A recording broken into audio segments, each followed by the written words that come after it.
Oh, yeah. Hook, line, and sinker. I thought we were just going to cut and we'd just go outside. Get some fresh air or something. Go on, he's sipping my tits. Ladies and gentlemen, to those among you who are easily frightened, we suggest you turn away now.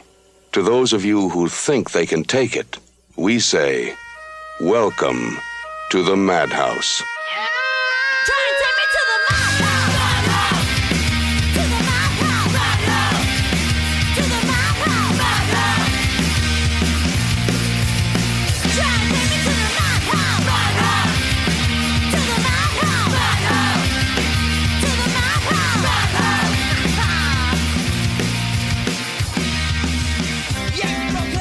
Welcome to the Madhouse, and it's my turn this week to make up a witty, amusing intro, but of course, as you all know, I couldn't be bothered.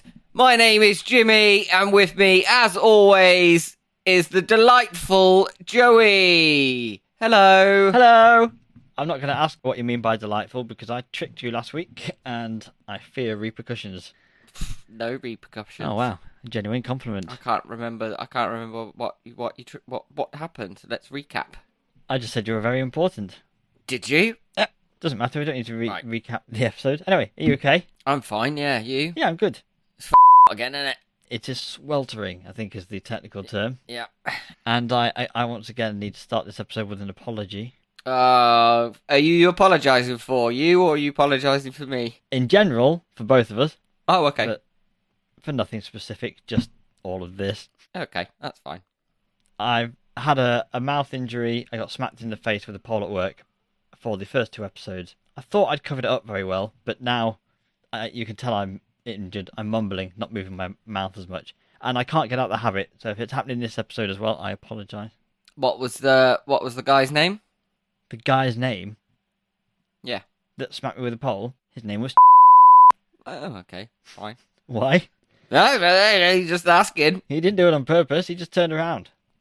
It was actually the pole end of a massive umbrella. Oh, okay. Sorry, I'm getting confused. Is this the fourth episode in a row where a dick joke has come up in the intro? I was about to say, I thought you got hit in the face with a penis. A Polish man's penis. Oh, see, that would have to be a very large one to cause any damage to the front of your face, at least. Moving on. In fact, I was talking to someone... Yeah, let's move on. I was talking to someone at work the other day, and it came up that I do a podcast, and they asked what type of podcast we do. I said we do films, and they asked what film we'd just done. I said, we've just recorded Carrie on Friday. And they said they didn't know that one and thought they'd seen all the Carrie On films. They thought we were reviewing a film called Carrie On Friday. So that's nice. Oh, maybe we should do a little side podcast where we just do Carry On films. That would probably be hilarious, to be honest. I bet it would get more listeners than this one. I reckon we should do that. Put it in the book.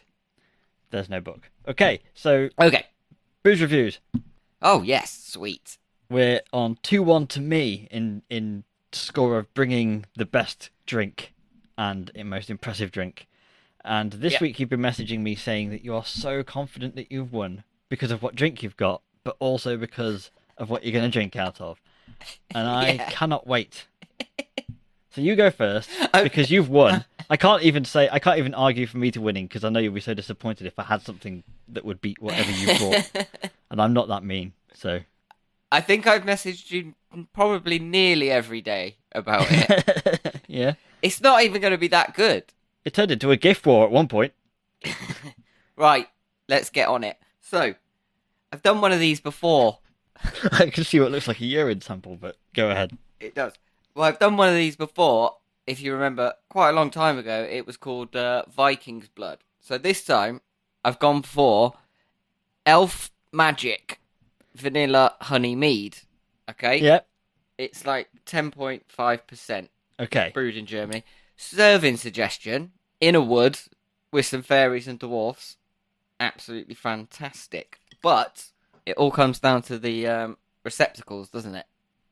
I feel. Sure, yeah. I feel like you're going to argue that point today, yeah. Okay, well, I've got two just to warm up. This is just the warm-up one. Okay. This is just a warm-up one. It's nothing special. It's just a little Vegas shot glass. You're showing me a shot glass from Las Vegas, which I'm guessing you got while on holiday in Vegas at Luke Birch's wedding, the drummer for Headstone Horrors. Yes, so I've knocked that down. That was fantastic. Woo! Vanilla-y, smooth. I don't think you should shoot it. You can serve it hot or cold. I'm having it lukewarm. You know the rules. Yep. It's this one that I think you're going to enjoy the most. Okay. It looks like another shot glass. It is a shot glass. Okay? Oh, titties. It's some big old bubbies. Shot glass with boobies on it. Yeah, look at the size of them, though. Yeah, and classically, in a bikini top. They are covered. No nipples here, please. This is a classy show. But I will say something about this shot glass. The tits don't fill up. That would be awesome. So this is Menorca's finest. Is Menorca a woman you met on holiday? No, but this is what they do in Menorca. They make lovely little shot glasses. So I'm just gonna neck this shot. Okay. You know what's quite annoying? My plan for this episode was to get a bottle of mead and a, what do you call them? A tankard, wooden tankard. A tankard. Yes. And I didn't do it because I thought I'm not going to put much effort into this, because if I put effort into this and Jimmy wins, I'm going to save my effort for the next episode. Yeah, that's But now sure. I can't, because you've basically done the thing I was going to do, which is annoying. But you've won, but I'll show you mine, because I've drank out of tits. you did. Because time's ticking on, and it's not all about the booze. We've got to talk about a film at some point. So I've got these. Oh, damn, son. AU, which is the chemical symbol for gold. Vodka. Yeah. In a gold can. I've got 4. They're only 5%, which isn't too strong, not too weak either. This is blue raspberry, this one. I also have the flavours. Pineapple Crush. Gay. Cherryade. None of these are going to be the most manly drink, man. They're cocktails in cans. Cherryade and Black Grape. Okay, black grape. Sounds great. Well, I'm hoping the Pineapple Crush will be a bit like a pina colada. I'm not interested in blue raspberry. I don't know what that is. You don't get blue raspberries. So what's that about? Cherryade is going to be cherryade flavoured. So I want to go either for pineapple and grape. Which one? Okay. Do you reckon? Go for grape first. Okay.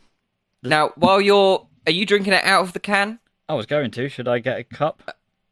No. You crack on. But I will just say, that's a nice crack. What I had a drink of after we recorded last Friday was the blue raspberry one. Oh, what are you saying? That's really nice, actually. It's nice and it's sweet. It's grape. But I don't think... Oh. Tit. Hit a new low. Yep. I think we did that in episode 1. It's nice, but it's not too sweet. It's quite nice. I like the can and I don't like the can. It's both gaudy and classy at the same time. Oh, it's like a chav puts one of them gold what are they called? Shit on their car. A gold shit on their car? Yeah, you know what I mean. I can't remember what they're called though. Like a wrap. They put wraps on their cars. Oh yeah. You know? Yep. Yeah, it's like that. Yeah, it is. It screams, I desperately want people to think I'm wealthy type gold. Yeah. But I'm not really. Yes. Like the trainers. Pop down my Vauxhall Extra. And the trainers that are shiny gold. That's what it reminds me of. Don't pour the blue one out. Why not? I did that last Friday and it is shockingly blue. That's when we break. I might go and get a glass and see what the colours are like and update people as we go along. Yeah, see what the colours are like, boy. I'm just going to fill my tits up. I'm going to go get a receptacle now and then we'll do film facts when I get back. Sounds good. Right, I'm back in magical edited out time. Should I pull this out now before we do film facts, since I've just gone and got that? So this is Black Grape.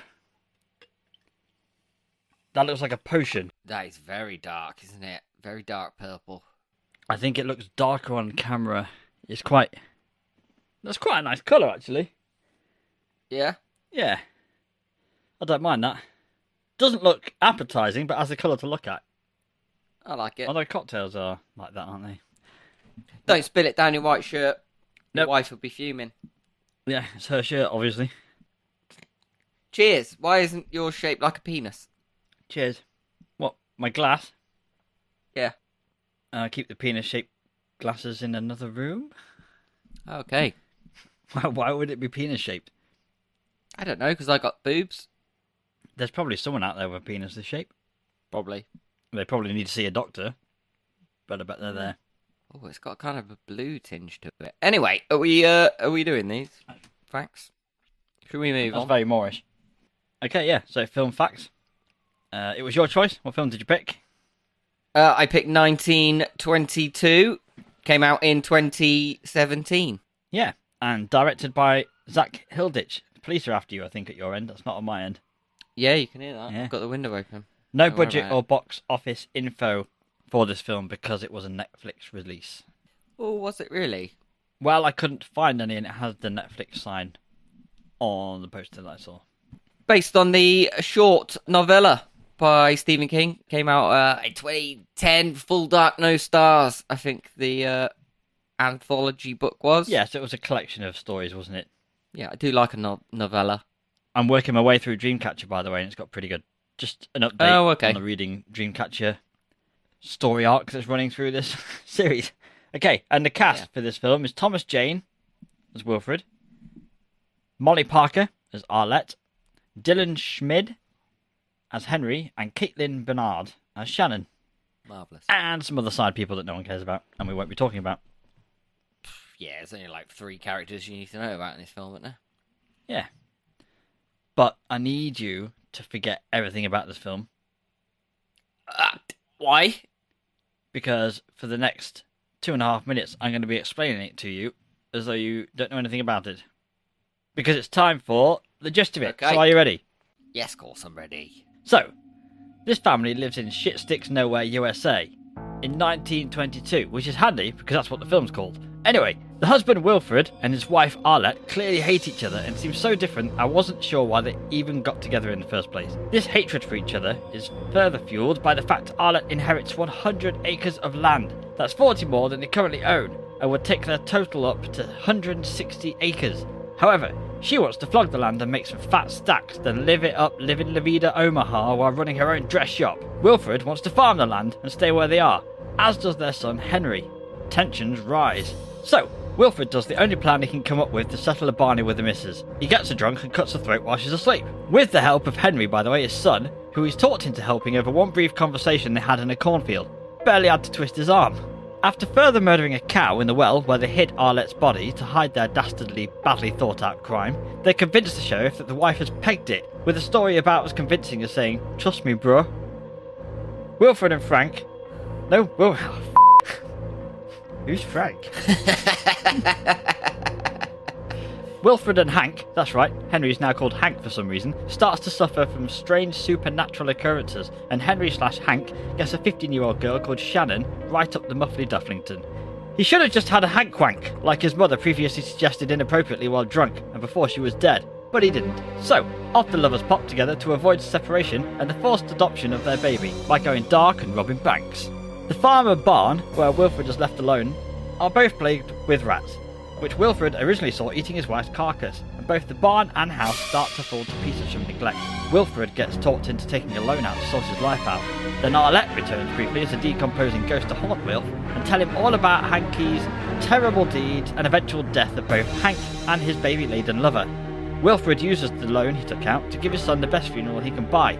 Wilfred ends up selling all the land he killed his wife to avoid selling in the first place and moved to the city to work, which was Arlette's original goddamn plan. For some reason though, the land, that was meant to be insanely expensive and would make them rich in the first place, is now worth shit, so he barely makes any money.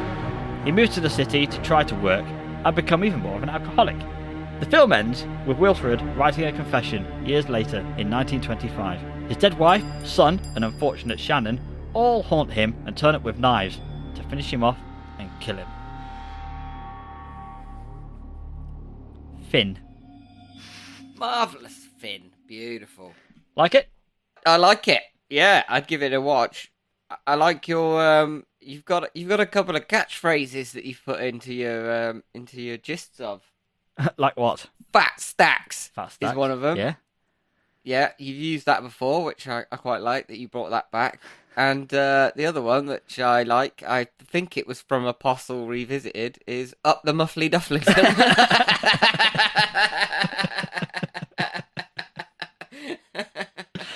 It's a lovely phrase. It's a fantastic phrase. I think we should do merch. Up the Muffley Duffington. I don't think that's mine, to be honest. I don't know where it's come from, but I doubt that's mine. Hank Wank. Great. We can put that on. Hank Wank was a good one. Yes, Hank Wank was a good one. Not sure that would fly with anyone who was not called Henry or Henrietta. Yeah. But marvellous. Up the Muffley Dufflington. It's a nice one.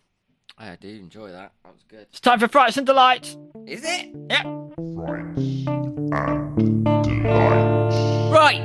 Who's f***ing off to Colorado to start a dress shop with this sad sack, Joey? Or who's staying on the farm in Emmenford and getting drunk and shucking corn? Well, it's Frights and Bloody Delights. Motherfucker. I'm literally the one that works outside in the country. You live in the city. Why? I think you just wanted to imply that I was going to open a dress shop.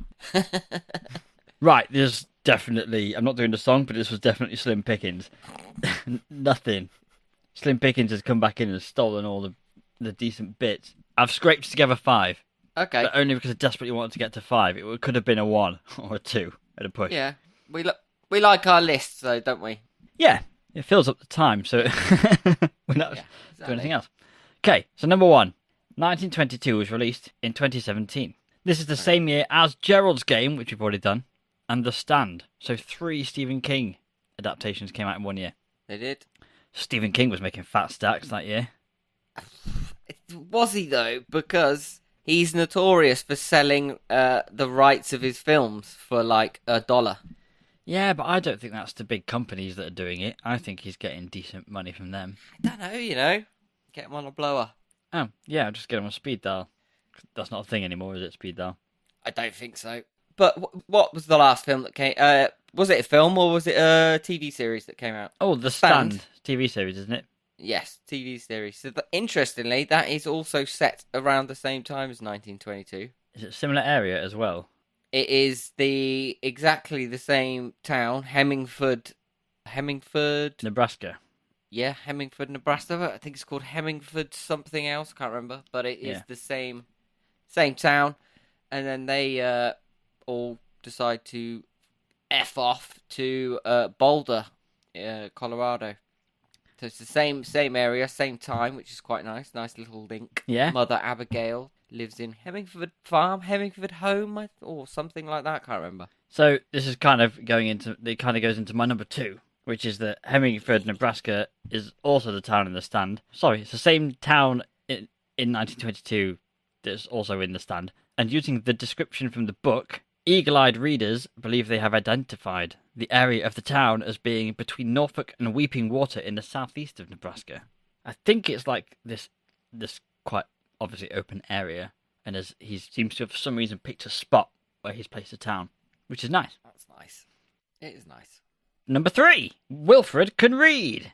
Hooray! He's seen reading Silas Marner, The Weaver of Ravelot, by George Eliot, published in 1861, an English author, and in this book, a man is accused of a crime and found guilty despite pleading innocence. He then has to flee the city and live in the country. Both plot points being opposite to that of Wilfred, who committed a crime and got away with it, and then ran away from the country to the city.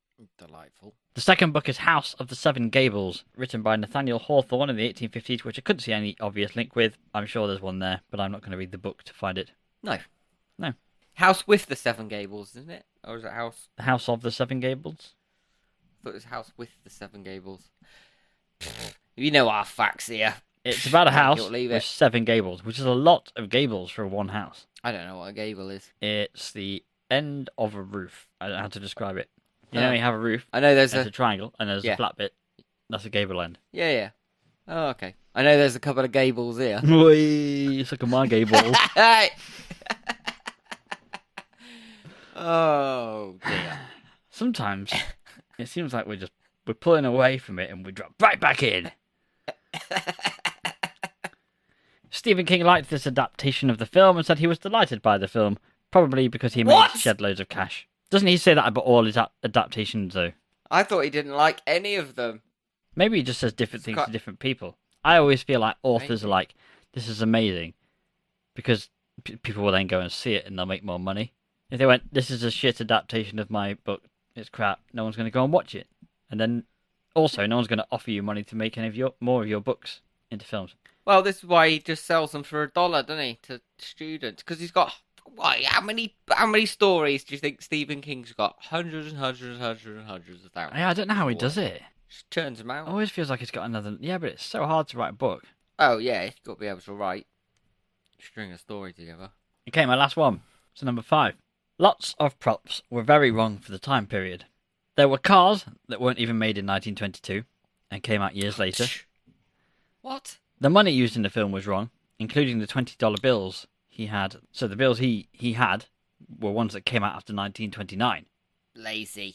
The US flag at his hotel as he's writing his confession were post-1959.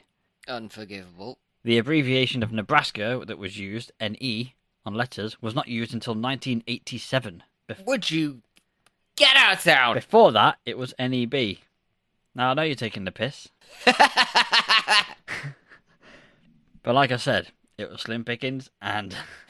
I wasn't taking the piss. No, of course you would. So these... I was just adding reaction. I think they are pretty big slip-ups. But it didn't... I would never have known. I doubt many people would notice any of those things. Well, so if it was directed by Mike Flanagan, I don't think we'd have those kind of mistakes. No, maybe not. I think it would have been on point. But then again, maybe it's difficult to get a car from 1922. So... Yeah, maybe. Who cares? Still good. I don't care. I don't care. I enjoyed it. That's my list. I'm done. Fantastic. It's very hot. It's very hot. Do you want to go outside for a bit? What, me and you? I have to get a bus. No, just you. On Jimmy's day release. Oh, yeah!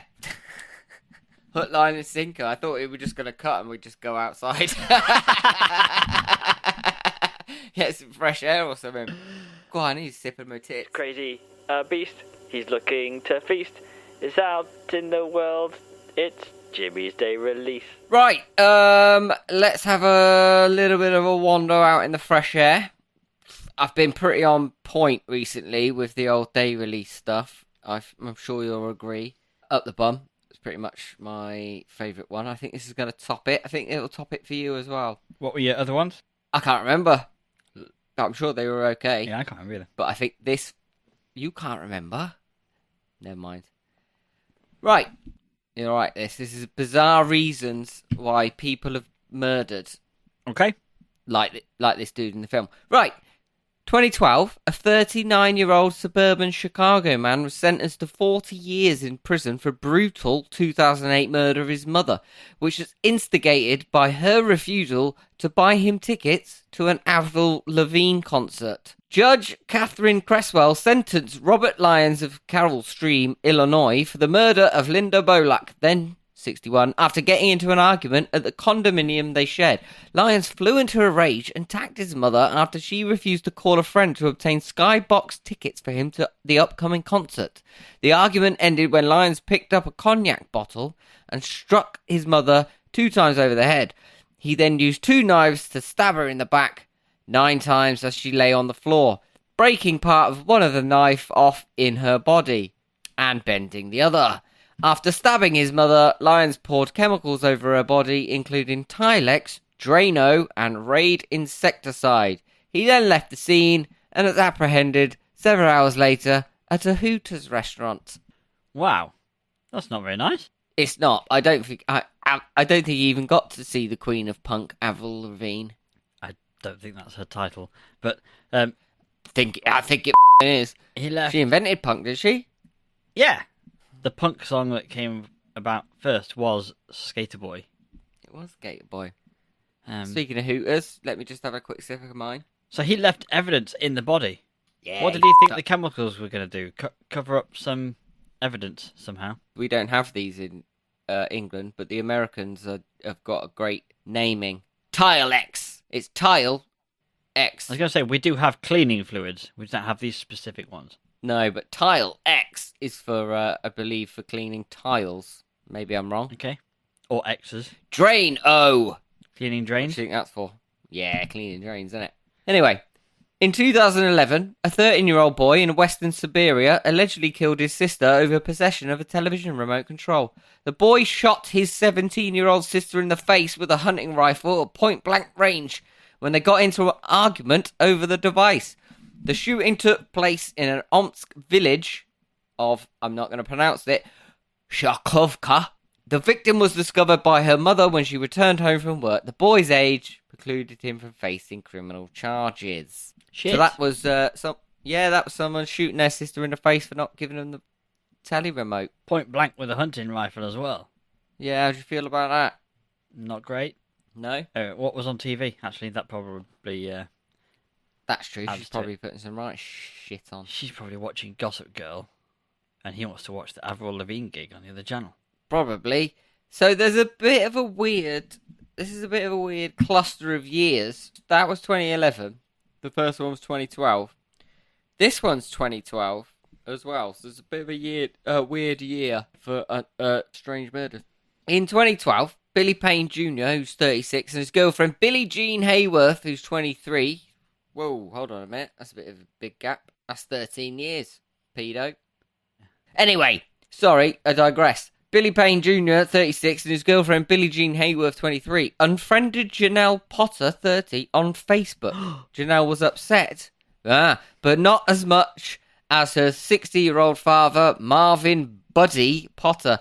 He was so angry when he learned about the unfriending that he and Jamie Lynn Curd, who was 38 at the time, who reportedly had romantic feelings for Janelle, went out and murdered Payne and Hayworth. The couple is survived by an 8-month-old baby boy who was found unharmed in Hayworth's arms. The couple was shot in their home. They lived with Billy Payne, who was the last person to see them alive. He reportedly saw Hayworth get up to feed the baby before he left for work. About 5 hours later, when a former neighbour stopped by to pick up mail the family was picking up for him, Payne was found dead in his bedroom and Hayworth was found dead in the baby's room. Both victims were shot in the head, all because they unfriended some bird on Facebook. Well, that's mental. I mean, that was a twisty-turny story as well. I couldn't keep track of anyone's name. Sounds like some hillbilly shit right there. I'm thinking, what's the American version of a caravan park? Trailer park? Trailer park. I'm thinking trailer park, and I'm thinking white vests. What's the version of Stella in America? Budweiser. Bud Light. Bud Light. That kind of business. Maybe we're being a bit xenophobic, but never mind. Like a US Rabsy Nesbitt. Yes. Nice. Right. In January 2014, a moviegoer lost his life inside a Pasco County theatre after a dispute over texting. Curtis Reeves and his wife were watching a matinee show of Lone Survivor. When they asked the couple in front of them to stop texting, an altercation followed, and Reeves reportedly pulled out a handgun and shot the two people in front of them. Both victims were rushed to the hospital, where the man later died. The dude who died, he was just texting his 3-year-old daughter. Fuck. The dude who shot him and his partner, he was a 71-year-old retired Tampa police officer. And he was arrested and charged with just second-degree murder. What second-degree murder? Well, it's not first, but it's second. Okay. First is planned. Premeditated and planned and calculated. But I'm sure you should get more for just turning around and shooting some couple in a movie theatre just because they're watching Lone Survivor and texting their 3-year-old daughter. Yeah. Blam, blam. That's exactly what a gun sounds like. Blam. Blam, blam, blam. Pap, pap, pap. Yeah? Pap, pap. Wow. I'm like that dude from Police Academy. Yeah. Tell me a noise and I'll do it. Easy. Helicopter. Rotary. Rotor round. Helicopter. You don't just do it like a Jamaican dude doing a rap about helicopters. Alright, make the noise of somebody who's just thought they'd farted, but it was a shit. We gotta move on from this section. Sweating here, look. Ooh, glistening. So, are we ready for Mosey on over? Yes, please. Master. of the Macabre. Welcome to the Master of the Macabre, where we're going to find out who's selling land and making bank, and who's getting people pregnant instead of having a hank wank. It's the Master of the Macabre time! Oh, I love the old Hank Wank. If only he did, he could have saved himself a lot of trouble. Now, who have you got as a choice for the Master of the Macabre? I've only got one, obviously. He's been in a Stephen King adaptation before, I think. Yep. He was also the Punisher. The best. Yep. The best. You Punisher. say you think he's been in a Stephen King adaptation before. No, I said he has been. I think you said I think. No, Yeah, I yeah, said he has been. Okay, good. Because he was in Dreamcatcher. Who was? Thomas Jane. Was he? Yes. Who was he in that? He was Henry. What? Are you f***ing mental? Was he really? No. I'm Googling it now, but yeah, I'm pretty sure. No, he was in The Mist. I want to know who's right here. No. It can't have been. Yep. What? Thomas Jane is Henry in Dreamcatcher. I can't believe you didn't know that. We spoke about him. Did we? Right. Wow. It wasn't even that long ago. Up there. He's just got. So I got Thomas Jane anyway. I've got Thomas Jane as well. His accent was good. It was. He just kept talking through his tweet. He did that type of character well, I think. I mean, I say the accent was good. I don't know anything about accents from that part of the US, so it could be terrible. Could be. Well, But it works for me. I want to go get the wife of the. Well, it's like that, innit? That was all he did. Yeah, so King of the Hill. Yeah. Right, so we're giving it to Thomas Jane then, are we? You got any honourable mentions? The other three. The cow. What was the cow called? I can't remember. I think that was the worst part of the film, wasn't it? They just ushered the cow onto the thing. They moved it onto the top of the well. Oh, that is. And then that's they- top tier. Utterly destroyed it by dropping it down. Oh, honestly. And it looked up and went, how dare he? Oh my goodness. Now they've got beef. Wow. Any more? Are you writing these? Have you written these down? Because that's No, I'm just trying to think of them. I don't think I've got any more. gold. Well, sarcastic. It's not nice. Which one's Henry in Dreamcatcher then? The psychiatrist. Ah, of course he f***ing is. He Okay, talks so he's been. Underhill into helping him. Yeah, of course he does. So he's been in Dreamcatcher, he's been in The Mist, he's the Punisher, and he's been in this. Okay. And he was in a film I watched the other night as well, actually. What did I watch the other night? Don't know, I wasn't with you. You told me I should have watched Hush. Oh. About the kid who falls asleep and dreams of butterflies and they come real, but then other things come real from his dreams. Oh, when I wake or something? While I I'm don't know. awake? When I Doesn't wake? matter anyway. He was in that. Fantastic. Very fantastic. Right, let's piss off to the Madhouse Okay. rating system because I'm bored of this section now, so let's go. So aggressive. The Madhouse rating system. Right, here we go. Let's trundle through the thousands of acres that we've stolen from our dead wife. It's the Madhouse rating system. First up, we got that beautiful tension and suspense. Well, like us, Jimmy, it's brooding and Guys. slow paced. But it has the tension created through a feel of like real life fear of getting caught. I don't know if you've ever had those nightmares.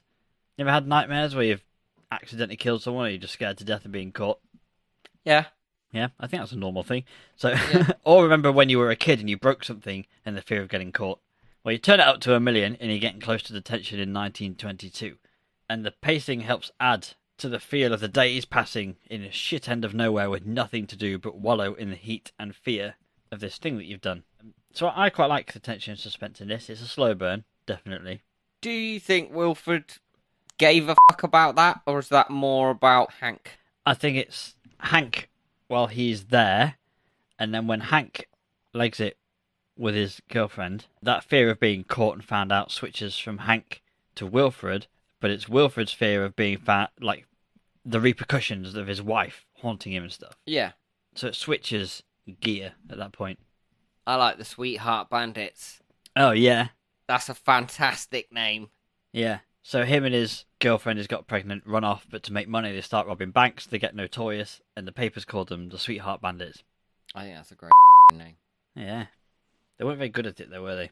Not really, but it was only quick. Also, they're both very, very quick to go, should we just murder Mum? Get rid of her. Yeah. Just for the 100 acres. They're Well, very Wilfred quick at that. is a bit of a dick, obviously, because he murders his wife. But that's like his go-to. I, for one, would be quite happy to go, yeah, let's sell 160 acres of land and make a ton of money. We'll move to the city and live it up with some cash. Okay. He is much more pride-orientated than money, and she's more about the chilled life, sitting comfortably with some cash. So, Yeah, but yeah, you're right. He talks his son into it way too easily. it's very quick. If I were to take any of my kids to side and try and talk to them about this, they would break down. The absolute pressure. Yeah, I don't understand how... Because Hankry kind of just hears his dad mention this in the cornfield and he just kind of like, meh. Yeah, let's go with it. Yeah. Yeah. I mean, he does say, is there not another way? And his dad goes, no, there ain't another way. And he goes, all right, Pa. Yeah, because he threatens her with he threatens him with yeah, she don't want you to see this bit of salt. Yeah. Who lives next door, which is probably like what 20 miles away. Yeah, next door's a trek and a half, yeah. Yeah, but it all got very quick. I suppose it has to do in a novella, in a short film. Yeah, he manipulated him into it a bit, but it was also very easy to manipulate him into murder. So I'd give it 1 because it's told from the future perspective, isn't it? It's told from him writing a confession, and when we see him writing the confession, a bit paranoid, isn't he? Rats coming in through the wall. Yeah, it's like, oh, what's coming through the wall? We don't know it's rats at that moment, but oh, what's coming through the wall? I don't think they were actually there. I think that's all in his melon. I think he's driven himself crazy with... Well, yeah, killing your wife. I think pushing your wife into a well and then looking at her like that, and then the rats coming out and eating her, and then looking at her going, up there a little bit. Yeah, it's also not very well hidden, is it? Like 15 feet from your own house. Stinks. You've got all that land as well. I know. Bury on the 100 acres. You've got all that land. There must be woodland somewhere. Yeah, I reckon in 1922, in those circumstances, it would be easy to dispose of something like that. Yeah, probably well. I'm going to give it 1. Yeah, I agree. Okay, next up is gore and visual effects. It is indeed. I always look to you to go, yes, that's correct. You could write a list of 5 things if you wanted to. I could, yeah. But it's not as interesting, is it? No, on the cuff. So the aesthetic in this film is amazing, I think. It's dark and dingy and very realistic to the time as far as looks go. Maybe not to the f***ups mentioned earlier in continuity or whatever that I talked about in Frights and Delights. But it kind of reminds me of a Scorsese set. I think it's high effort. It's really nice. As for the gore... What is happening in your room? You got zombies at the door. Yeah, basically, hold on. Tit. Rolling out like a pile of cans.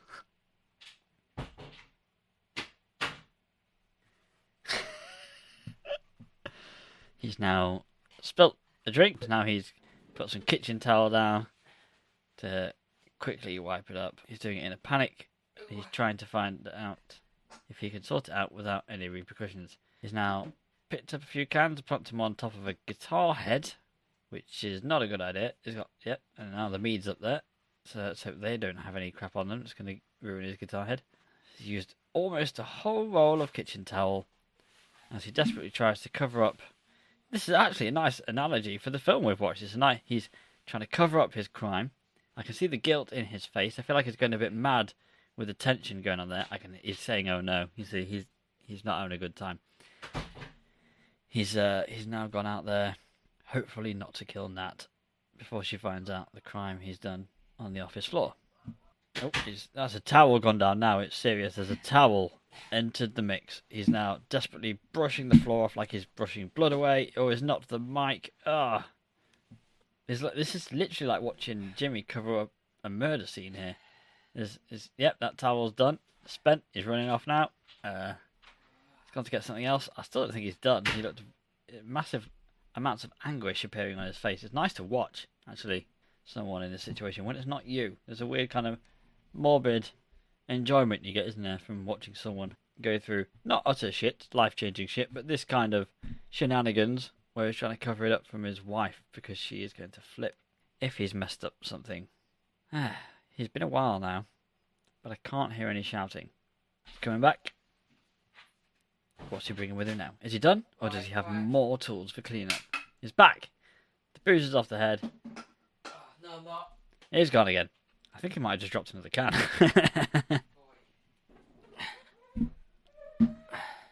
And he is back. And anyway, I'll stop talking now. He's here.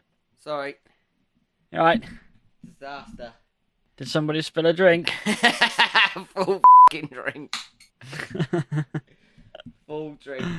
Full pint on the floor. On a wooden floor. Have you finished? Is it clean? I can wait longer if you need to get... Nah, it's fine. I'm done. Where were we? Gore and visual effects. We talked about the aesthetic. I said it looked like a decent set. But as for the gore, the throat slit is pretty realistic as far as I can tell. Yeah. But it's one thing I don't like in gore as a throat slit. I feel like it's the type of thing that happens a lot in real life, and it makes me uncomfortable. Yeah. I'm also... I think it was very uncomfortable in this one, because he was trying quite hard to do it, but he couldn't do it, could he? He kept fucking it up. What happened when he kept fucking it up? What was going on? I think he was stabbing her, and I think he tried to cut her throat, but he didn't do it properly. And Hank was trying to suffocate her. He wanted to suffocate her because it'd be better. Wilf wanted to stab her, and then he eventually got it because he had some cuts on her, but I don't think they were properly through. And then he got her at the end, and it was a bit like, oh, I don't like a throat split. I wouldn't like my throat split. I just think there's a lot of gore that is there for gore's sake, but cutting a throat, it feels like around the world, it's a go-to for gangsters and cartels. Yeah. And I don't know, it makes me feel uncomfortable. So other notable gory bits are Hankry dead with his eye missing. Great. And his face messed up after the rats had got to him. Yes, that was good.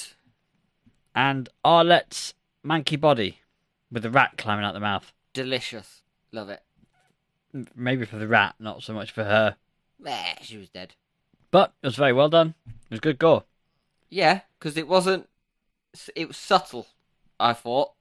Yeah, that rat climbing out her mouth was really subtle. No, but it wasn't piled on, you know what I mean? There was the few bits that should have been there and that were good. I liked I liked Hank's face because I thought that was disgusting. It was a bit like the dude from fucking Hannibal, Gary Oldman. Bit like this after Hannibal eats his face, but it was rats. So there was gore where there needed to be gore, but there wasn't gore for the sake of gore. Yes. Yeah, I agree. Have you got a favourite gore or visual effect from this? Yeah, Hank's face. Just in general? No, when he got eaten by rats, his lips all gone and his eye gone. Okay. I was going to say, because if it was for any other reason, that should be an underperformance, is what I was thinking. But yes, I couldn't tell if when they pulled the cloth back on to reveal his body to Wilfred, whether that was because he'd shot himself through the mouth, where his mouth was all messed up. Oh, I thought he shot him through the side of the head. Did he? I think I literally blinked or turned away at the moment he did it. Yeah, I think he shot him through the side of the head, and then the mortician dude was like, "Sorry, the rats have been at him." Yeah, and rats are a running theme through the film, aren't they? Of Wilfred's fear of the whole decay and murder and stuff. Yeah, I think that's from when he saw his wife being eaten by rats, and he thought, maybe I f***ed up here. And then there's the rats in the barn. They eat the cow's udder nipple off. That's actually, do you know what? That might be worse than Hank's face. Okay. Oh, So we're giving it 1 for gore I give it 1 for gore. and for visual effects. All right. Oh. 2 out of 2. 2. Should we just go stars? I can't think of anything for this one. Yeah, udders. Decapitated Rats. udders. It's not a... Yeah. Next up, we've got musical score and sound effects. I think it was brilliant. I think it Yep. did the same job as the performances, which we haven't talked about because you've done it in the wrong order. Have I? Yeah. So the visual effects, performances, and score were all working really well in unison to create this overarching finished feel to the film that had the correct aesthetic. Like, I know that's what filmmakers, I'm guessing, aim for, is to have anything working together in unison, but this film was really good with it. Yeah, it has some great, like, noises. Yeah, horror noises, but they Yeah. weren't the standard horror noises. Yeah. I think when you watch a film that doesn't have any soundtrack or stuff to it, to make it more real life, I guess, Gerald's Game. yes, is okay. But I feel like this one, if this didn't have anything, it'd be shite. But no, I liked it. It was good. It's old school. Yeah, I prefer a film with the score to not. Like, I liked Gerald's Game, and I respect the artistic choice to not have any music and have it more real. Yeah. But I think most films are vastly improved. In fact, I think it can make or break a film, a decent or a terrible soundtrack. If you've got a good composer writing a soundtrack for a film, who gets the film, knocks it out of the park, it can do what it did to this film, which is elevate it. Interesting. So there is a novella that Stephen King wrote. I don't know if you've read it. It's called Elevation. No. That you just said elevate, so I thought I'd talk about it. Not read this. Okay. Very Nope. quick film. It's a novella. Sorry, I think they should make this into a film. It is about a man who mysteriously is just losing weight, but not physically. So he's a big man, a big man, but he's just losing weight. But Yeah. he's not losing it physically. He's just losing it. So he's still the same size. Same volume, less mass. It's a bit like Thinner, but instead he doesn't get thinner. He's just getting lighter, but he's still a big man. And then eventually he gets so light that he floats, Ah. and he keeps floating away. It's called Elevation. It's a very good novella. I think it came out in like 2015 or something. Very good. Read it. They should make a little short film about it. Stupid. Excellent. I'm thinking of working my way through the Stephen King chronological published order. Some of them are tough. Some of Are them they? are long and tough. What are you going to do? Sit in a park and read the book, or are you going to audiobook it? I will do a mixture, I suppose. I'll have Lovely. some in the book, which I'll read when I'm On the toilet. awake in the middle of the night and can't sleep, which is what On I the usually toilet. do. No, can't read on the toilet. Why? Because I don't want to. Okay, right. And I'll audiobook when I'm at work. Lovely. What's next, but also previous. Yeah, so we've got that beautiful performances. It's quite wooden and slow, but like that behaviour is character choices. The characters are wooden, Yeah, not the acting. Do you know yeah. what I mean? You know? Yeah. So they brood, like us, and they are thoughtful. My opinion is that everyone did really well to achieve the feel of the film, with performances that match the aesthetic of the sets and the pacing of the script. Lovely. I think there was like 3 actual decent performances in there. Thomas Jane, Ovs. Hank, Ovs. Actually, maybe Molly Parker, who played Arlette James. She was good. Then there's that guy who's in everything. Neil McDonough. Did he play Shannon's dad? Yes, you know what I mean. He's in everything. He always plays the same character. Yeah. I thought he did a creeps good me job. out a little bit, and I hate saying that about people, He is creepy. but there's something about his face that creeps me out a bit. Yeah, I'm getting the word nonce. I'm not gonna put my thoughts into that, just in case there's a libel case. Right, what are you saying for a performance? Let's wrap this up. What have we got so far? 3 out of 3 out of 3. I don't think it's the best of performances.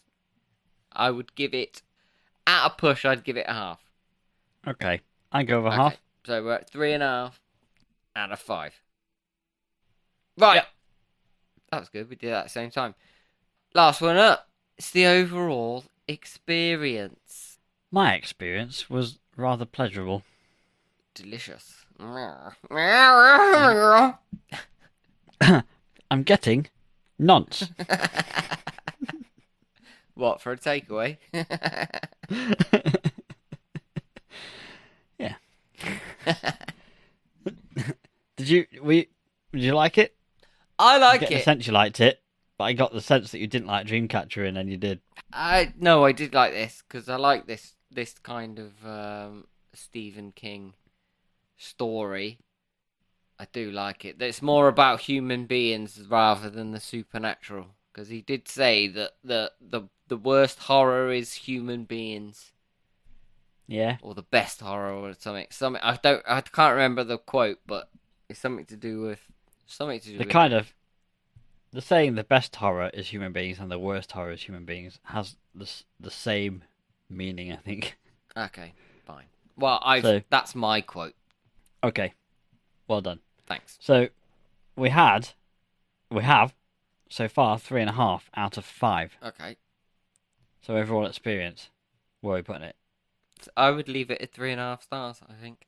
That's where my instinct is. Beautiful. I think we've been pretty in sync with the what we've thought about each film. I think this is the best one that we've watched so far. Yeah, I do. Will it be the best one of the series? Don't know, because we've got to do the IMDb challenge now, haven't we? To find out what's next. But we already know what's next, don't we? Shit, do we? It's got to be The Shining, surely, isn't it? Episode 5 of this series has got to be The Shining, like Series 2's finale had to be Jaws. Yeah. Shall I do the IMDb description anyway, or not? Yeah, do it. Alright, calm down. Have a little listen. See if I can guess it. Shit, we on this. It's 5 next, is it? This is episode 4, yeah, we only got one episode left this series. A family heads to an isolated hotel for the winter, where a sinister presence influences the father into violence. At the same time, his psychic son sees horrifying forebodings from both the past and the future. Now, that's quite a tricky one. Do you not think? What? To get that, would you immediately go The Shining? Yes. Because I think that's quite a tricky one to guess. I mean, I know that's a bold statement from me saying yes, since I don't think I've ever got one right. You've got a couple. Family heads to an isolated hotel for the winter. I mean, isn't that a bit obvious? Yeah. Where a sinister presence influences the father into violence. Yeah. The second half of it is more difficult than the Yeah, first. I think the second half's more difficult, but yeah. Shining! The Stanley Kubrick one. Yeah. Alright. Well, that's going to be a lot to unpack. Yeah. I'm glad I'm not doing the gist of it for that one. Easy. Easy. I've got my luggage packed. I've been waiting for this since, when did we start this? 2019? Somewhere about there, yeah. Yeah, I've been waiting for You've it. been waiting for The Shining the whole I've time. been waiting for us to get to some level of goodness. So the only way is down now, yeah? Yeah. This is it. Yeah, This is the pinnacle. It's the picnical. We've done Jaws, we're doing The Shining, and that's it. We're going out. Blaze of glory. We don't know what next series is going to be. We're meant to choose today. No, we're not. No, we're not. Choose It's the next one. Oh, I had a panic then. I've don't never know. seen you look so panicked. I thought we'd already done The Shining. Right, well, that was scarier. Scarier than any of the films we've done. Okay, it's time to plug some stuff quickly. Jerry, you got any gigs coming up? No. Are you in a band now? Yeah. Excellent. Well, maybe for next episode we'll be able to plug some gigs. Nah, it's because you deal, wasn't it? So we haven't booked any gigs. I know. Yeah, so we didn't book any gigs for this year. Now we're in this year, and now she's better. We've got no gigs. It's like, why haven't we got any gigs? I was like, yeah. Well, you couldn't book them because you didn't know when she was going to be better. Exactly, that was the point. Yeah. Anyone on the Madhouse podcast, Nat, Jimmy's wife, and singer of Headstone Horrors, nearly died last year. And it brings me back to a point, actually, which I found quite weird, is that in episode 1 of this, you did an anecdote about a bad burger. Yeah? Did I? And we haven't done an episode since before Nat was ill. And in that time, Nat nearly died. You went to Vegas. Yeah? Yeah. You went to another wedding, the band wedding, Luke's wedding version in the UK. Basically, quite a few big things happened within that year, and you came back with the anecdote about a bad burger as the thing you'd bring to the podcast. The best story you could think of on the spot. I had a bad burger. Oh, yeah, it was a shit burger, though. It's been a long year. It has been a long year. Everybody, check out our Facebook page, because we're back after our hiatus of a long year, where you will find pinned at the top links to the Horror Madhouse UK horror group, as well as our awesome newsletter Beyond the Madhouse, and of course a link to the podcast itself. Thank you for listening to the Madhouse podcast. Don't forget to subscribe wherever you are listening to it right now. Follow us on Facebook and Instagram, and please send us your complaints and criticisms, and we will read them out to the Madhouse Podcast at outlook.com. We will see you next time for the Madhouse Podcast. Yeah, boy! What are you doing?